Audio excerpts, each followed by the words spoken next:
روزے کی قضا کب تک کر سکتے ہیں، یعنی اگلا رمضان آنے سے پہلے پہلے کب کرنی ہے؟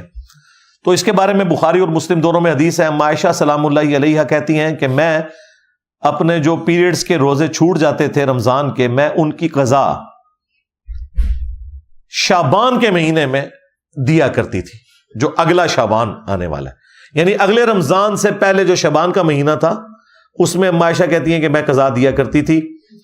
اور اس کی ریزن یہ تھی، انہوں نے خود بیان کر دی، نبی علیہ السلام کی مشغولیت کی وجہ سے، چونکہ بخاری مسلم میں ہے کہ کوئی عورت نفلی روزہ بھی اپنے خاوند کی اجازت کے بغیر نہیں رکھ سکتی، چونکہ نبی علیہ السلام بخاری مسلم میں رپورٹ ہوا ہے کہ شعبان کا پورا مہینہ روزہ رکھا کرتے تھے. تو اما عائشہ کہتی ہیں مجھے پتا ہوتا تھا کہ حضور روزے سے ہیں، تو مجھے آپ سے اجازت کی بھی ضرورت نہیں ہے، تو میں اپنے ان 7 روزے جو بنتے تھے یا جو بھی بنتے تھے ان کی قضا دے لیا کرتی تھی. اس سے یہ پتا چل گیا کہ پورے سال میں کسی بھی وقت آپ روزوں کی قضا کر سکتے ہیں. بعض لوگ شوال کے 6 روزوں کے اندر ڈبل نیت کر لیتے ہیں، اس طرح نہیں ہوگا بھائی.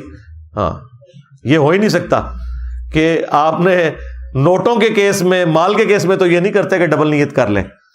تو وہ نفلی روزے الگ سے رکھنے ہوں گے، یہ قضا روزے الگ سے.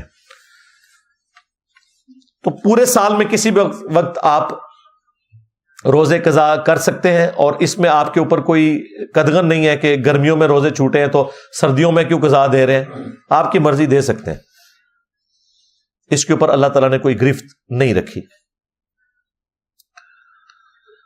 اسی میں ایک اور مسئلہ اس کے ساتھ جو جڑا ہوا ہے وہ یہ ہے کہ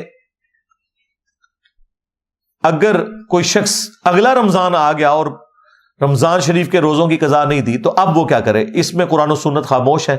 البتہ سنن کبریٰ البیہقی میں حضرت ابو ہریرہ کا فتویٰ ہے کہ اگر اگلا رمضان بھی آ گیا تو اب اگر کوئی شخص پچھلے رمضان کے روزوں کی قضا اس رمضان کے گزرنے کے بعد کرے گا تو وہ پھر ڈبل کام کرے گا، روزے کی قضا بھی اور ہر اس روزے کے بدلے فدیہ بھی دے گا، جو قرآن میں ہے مسکین کو 1 وقت کا کھانا کھلانا یا اس کے ایکویلنٹ رقم دے دینا، وہ بھی دے گا.